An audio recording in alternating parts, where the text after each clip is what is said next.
Bismillahirrahmanirrahim. Assalamualaikum warahmatullahi wabarakatuh. Alhamdulillahirabbil alamin wa bihi nasta'in ala amri dunya waddin. Asyhadu an la ilaha illallah wa asyhadu anna Muhammadan abduhu wa rasuluh. Allahumma shalli ala Muhammadin wa ala alihi wa sahbihi ajmain. Wa ba'du. Kita masih di surat Asy-Syarh, artinya kelapangan hati, dan masih di tafsir ayat yang pertama, alam nasroh laka sodrok. Bukankah kami, kata Allah, yang telah melapangkan dadamu. Ini ayat ini khusus kepada Rasulullah SAW, tapi pelajarannya itu untuk beliau dan seluruh umatnya, bahwa yang mengaruniakan kelapangan dada itu hak prerogatif dari Allah Subhanahu wa ta'ala. Sehingga kita diajarkan untuk memohon kepada Allah, sebagaimana yang dilakukan oleh Nabi Musa alaihissalam. Beliau berdoa, Rabbi shrahli sodri wa yassirli amri wahlul 'uqdatam min lisani. Ya Allah, lapangkan dadaku atau tenangkan jiwaku, hatiku. Dan ini perkara yang mutlak kita butuhkan, kelapangan dada. Dan sudah lalu pembahasan tentang makna lapangnya dada adalah nuwasi'uhu, Allah luaskan hatinya, diluaskan oleh Allah sehingga mampu dan ringan menerima hukum Allah.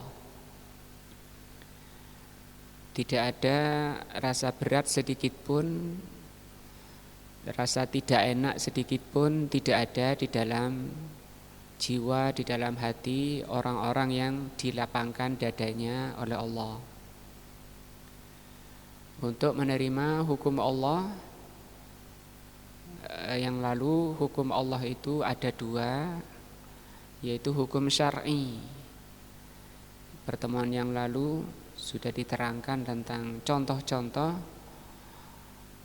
banyak orang yang berat ketika disampaikan hukum-hukum Allah, hukum-hukum syar'i. Seperti yang Allah terangkan tentang sifat munafikun di surat An-Nisa ayat 142. Allah sampaikan sifat munafikun, idza qamu ilas sholati qamu kusala.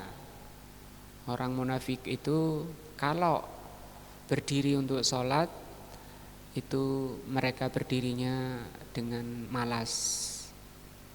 Menunjukkan ini, kemalasannya ini disebabkan karena hatinya berat, hatinya sempit. Nah, untuk mencapai kebalikan itu dibutuhkan yang disebut kelapangan dada atau sarhus sodri atau insirahus sodri. Tapi sebagian orang itu sholat itu malah ringan, bahkan menjadi perkara yang paling dia rindui. Rindu itu di atasnya cinta. Bukan hanya cinta sholat, tapi rindu. Rindu itu bahasa definisinya itu larinya jiwa, larinya hati kepada yang dicintai. Bagaimana bisa sholat sampai menjadi perkara yang dirindui? Sementara kebanyakan orang sholat itu jadi beban. Ketika sholat inginnya orang itu, inginnya hati itu segera keluar, segera sholat, segera selesai sholatnya. Beda ketika sholat itu menjadi penyejuk hati, menjadi perkara yang dirindukan. Sebaliknya, tidak ingin lepas dari sholat. Ketika ada masalah ingin sholat lagi. Dan itu yang dihasilkan oleh Rasulullah SAW. Kenapa sholat sampai menjadi perkara yang dia rindui? Sehingga selalu kata beliau ya tarokkop, orang itu selalu nunggu-nunggu untuk bisa sholat lagi. Karena sholat itu merupakan zikrullah. Allah berfirman wa aqimis sholata lidzikri, dan tegakkan sholat untuk zikir, mengingat aku. Nah, artinya sholatnya di situ didorong oleh rasa cinta yang tinggi, rindu yang tinggi, karena di sana banyak isinya zikir. Zikir yang berisi pujian-pujian kepada Allah. Artinya untuk sampai kepada sholat itu penyejuk hati, itu buah dari pengajaran, buah dari ilmu tentang Allah Subhanahu wa taala, terutama tentang nama-nama dan sifat Allah.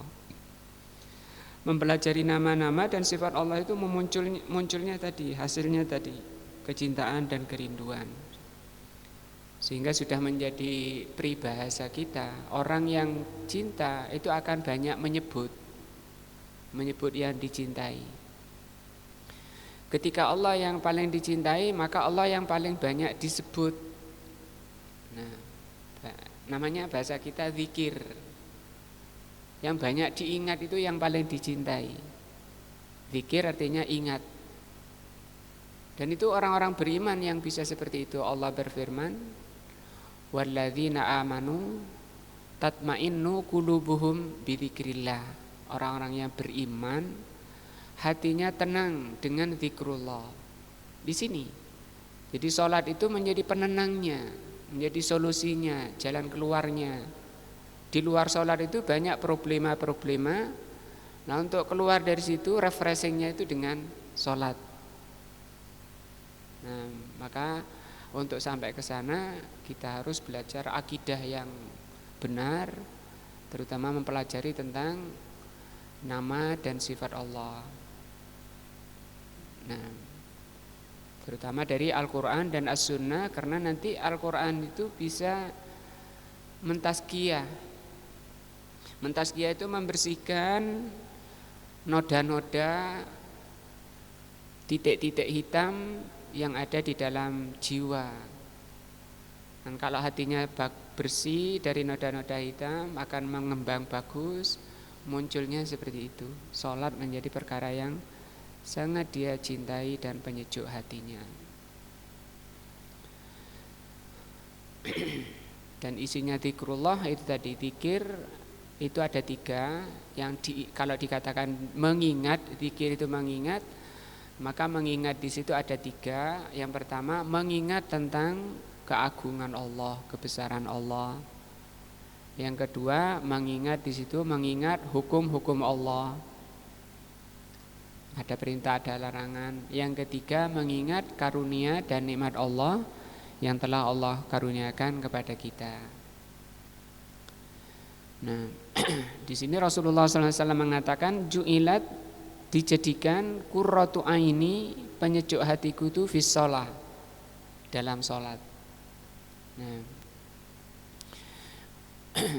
mari kita berusaha terus dengan mempelajari ayat-ayat Allah, hadis-hadis, dan dengan itu juga kita memohon kepada Allah menjadi sebab oleh Allah dibersihkan hati-hati kita dari noda-noda dan dikembangkan oleh Allah Subhanahu wa taala menjadi hati yang bersih, yang baik, berkembang baik. Allah Subhanahu wa taala berfirman, qad aflaha man zakkaha. Sungguh berbahagia man zakkaha, orang yang selalu membersihkan hatinya. Membersihkan hati itu tadi dengan mempelajari nama-nama dan sifat Allah, mempelajari ayat-ayat Allah, amal soleh, berbuat baik pada makhluk. Itu termasuk perkara-perkara yang membersihkan jiwa.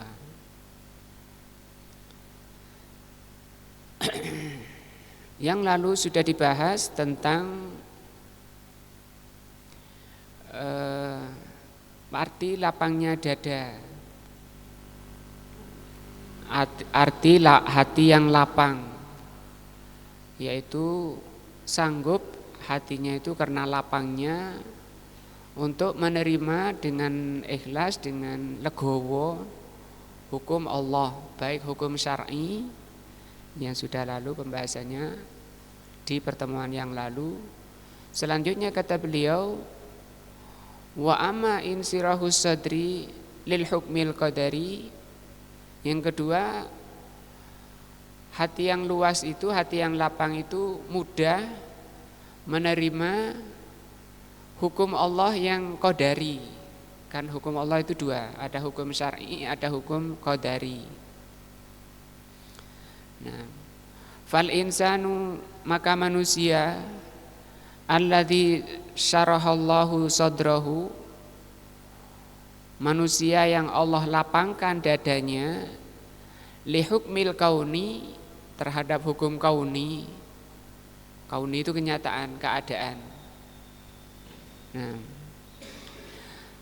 tajiduhu radiyan, kamu dapati orangnya itu ridho, biqadaillahi, terhadap ketentuan Allah, atau dengan wa qadarihi, dan dengan takdir Allah. Rukun iman yang ke-6 ini ya, iman kepada takdir. Nah, iman itu maknanya meyakini dengan hati, mengucapkan dengan lisan, mengamalkan dengan anggota badan. Bagaimana? Padahal takdir itu ada dua. Ada takdir baik, ada takdir buruk. Ada takdir yang manis, ada yang pahit. Ada yang enak dan tidak enak, itu takdir Allah. Orang yang hatinya lapang, hatinya insyirah, itu tidak masalah, ridho ketika Allah takdirkan dengan enak maupun tidak enak. Mutmainnan ilaihi, hatinya tenang kepada takdir Allah, kepada hukum Allah. Yaqulu, dia mengatakan, ana abdun, saya ini hanya hamba. Wallahu rabbun, dan Allah itu pencipta.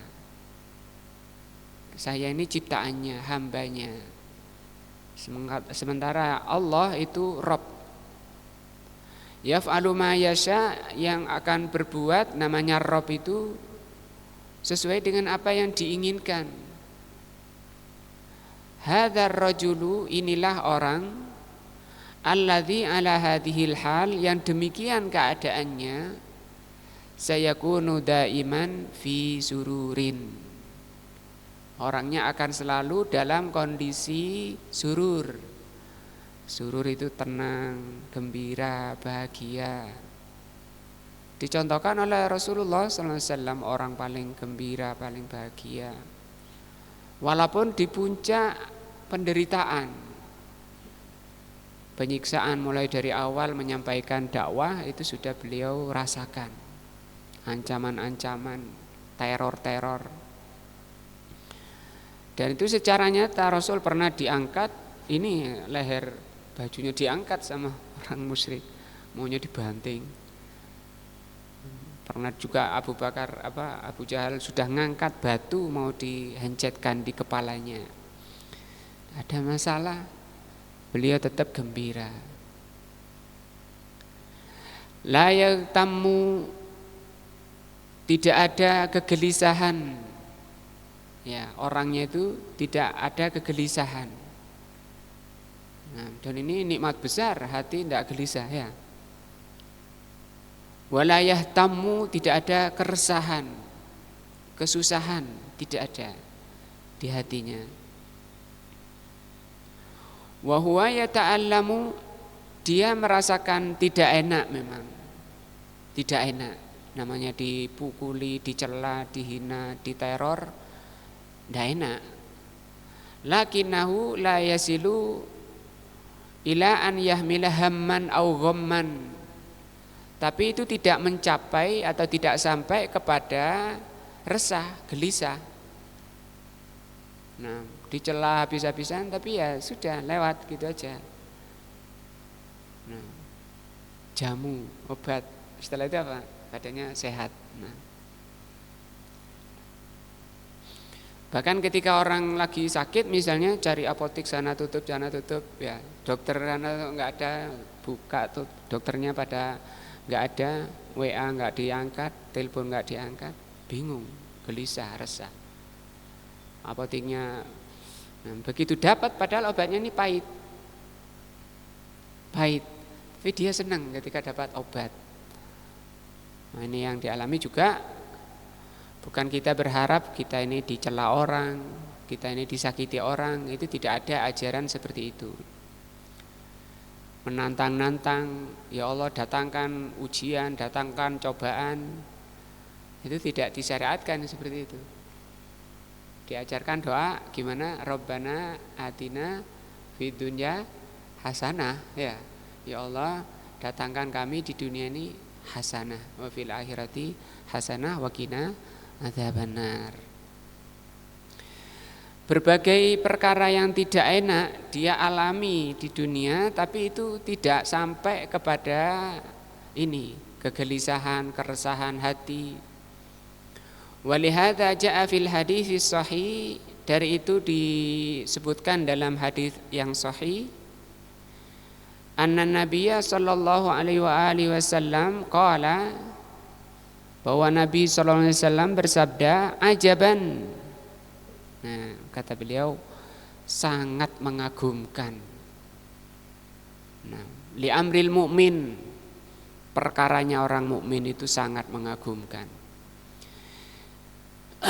Inna amrohu kullahu khairun, bahwa urusannya, segala urusan orang mukmin itu semuanya tidak ada kecualinya itu baik. Nah, padahal tadi sakit, tapi itu baik. Sakitnya orang mukmin itu baik. Walaupun badannya sakit pol misalnya, sudah kritis. Misalnya apa kata Rasul? La ba'sa, tidak apa-apa. Tahurun insyaallah. Tahur itu pembersihan. Walaisa dzalika illa lil mu'min, hal itu tidak terjadi kecuali hanya pada orang beriman saja yang kondisinya seperti ini. Nah, diapakan saja oleh Allah, diberi baik itu tetap baik, diberi tidak enak itu tetap baik. Nanti kita dapati hadis yang agak panjang bahwa ujian-ujian sebesar apapun itu tidak mempengaruhi orang yang beriman, bahkan menambah keimanannya.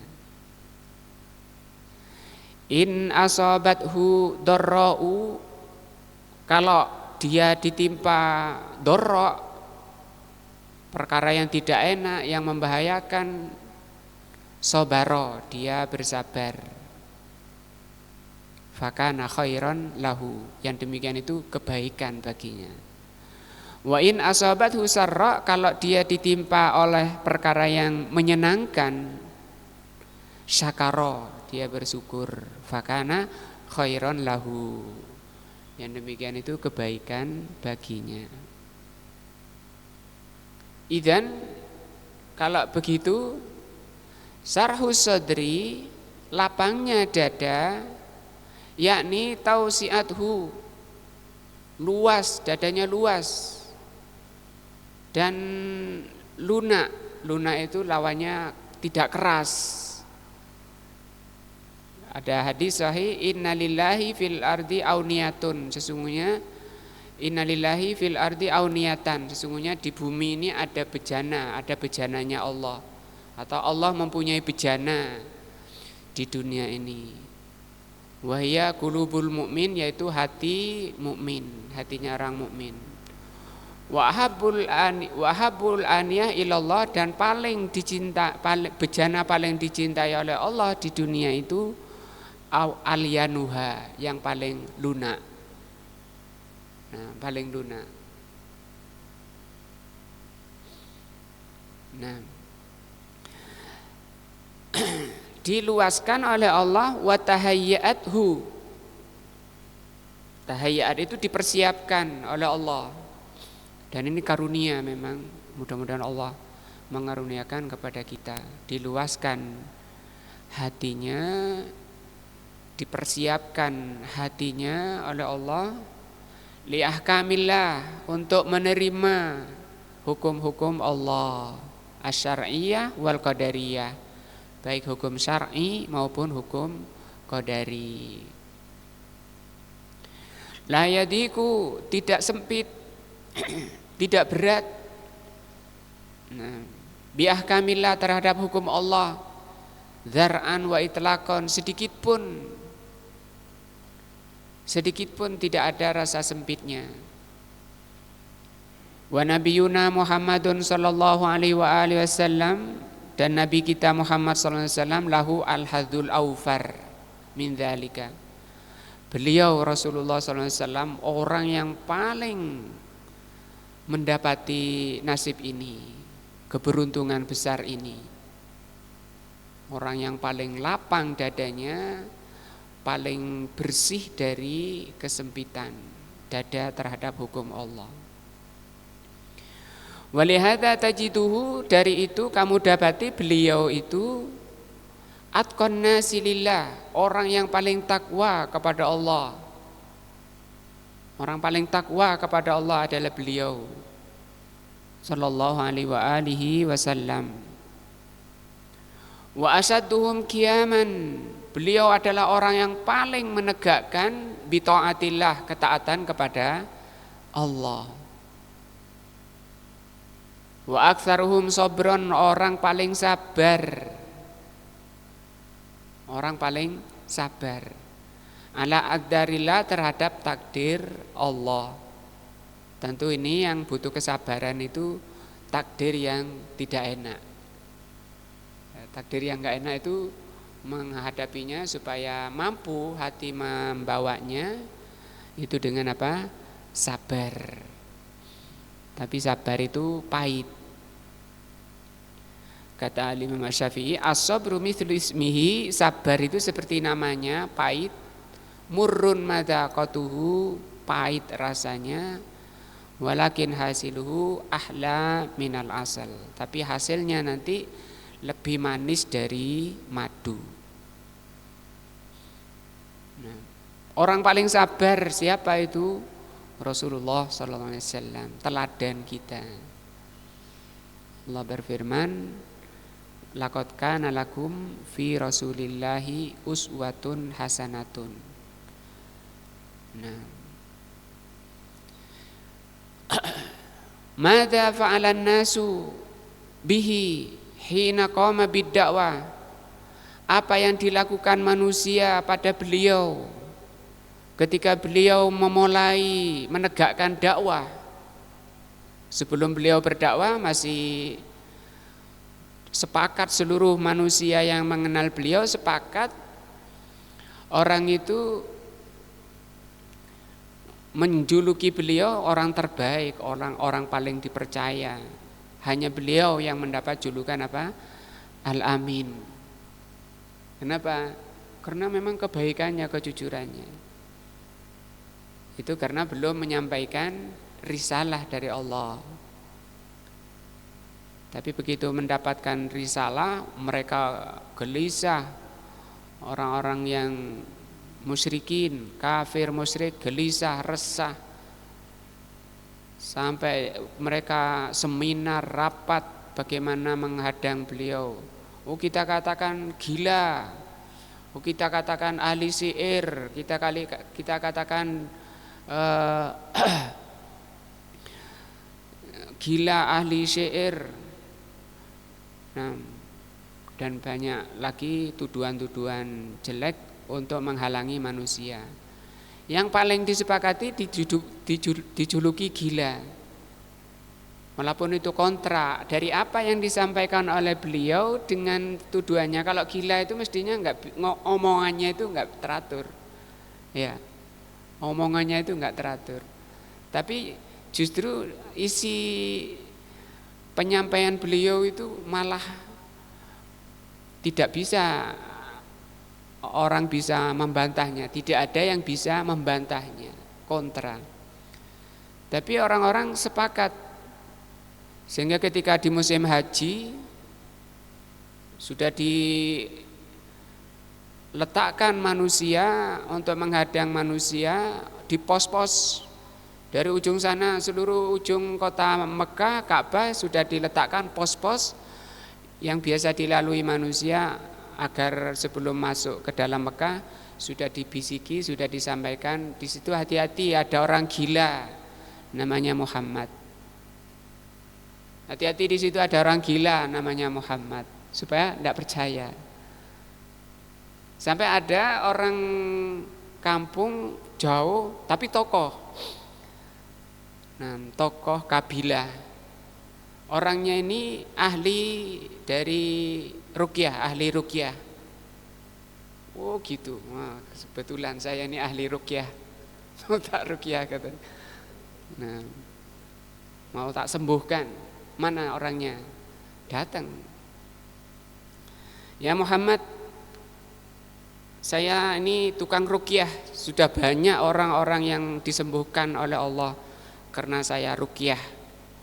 Saya dengar kamu ini gila, tak ruqyah. Nah, supaya kamu sehat sembuh. Sudah, kata Rasul. Tenangnya, sudah. Kemudian beliau membaca innal hamdalillah nahmaduhu wa nasta'inuhu wa nastaghfiruh wa na'udzu billahi min sururi anfusina wa min sayyiati a'malina may yahdihillahu fala mudhillalah wa may yudlil fala hadiyalah asyhadu an la ilaha illallah, dan seterusnya. Khutbatul hajjah itu sampai selesai. Ini tertegun orang ini, tukang ruqyah ini tertegun. Hah? Ini yang katanya orang gila katanya. Coba diulang lagi. Namanya orang Arab ya, cerdas dan pimpinan kabilah.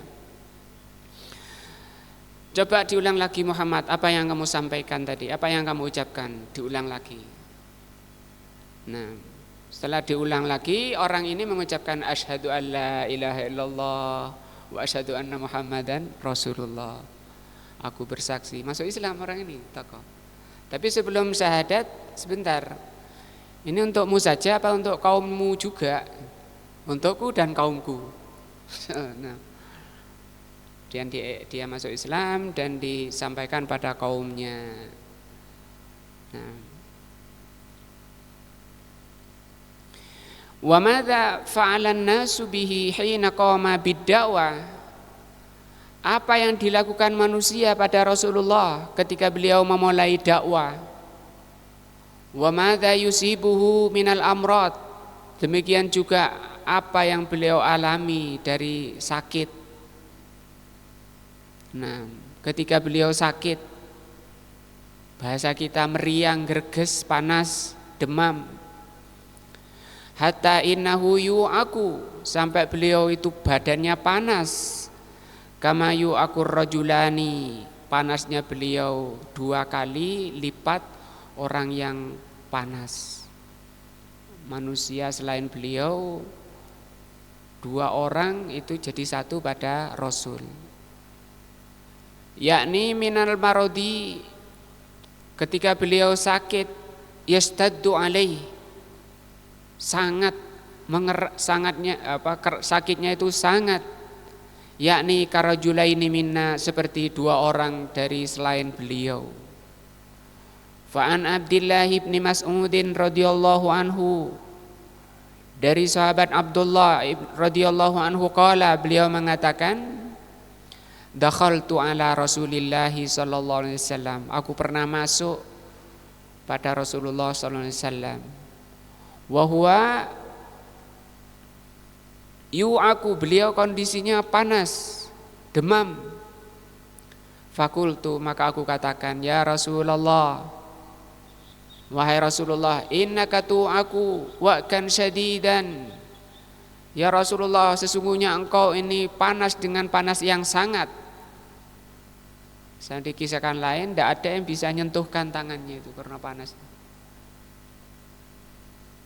Qala, Rasul mengatakan, ajal, betul. Ini u'iku kama yu'aku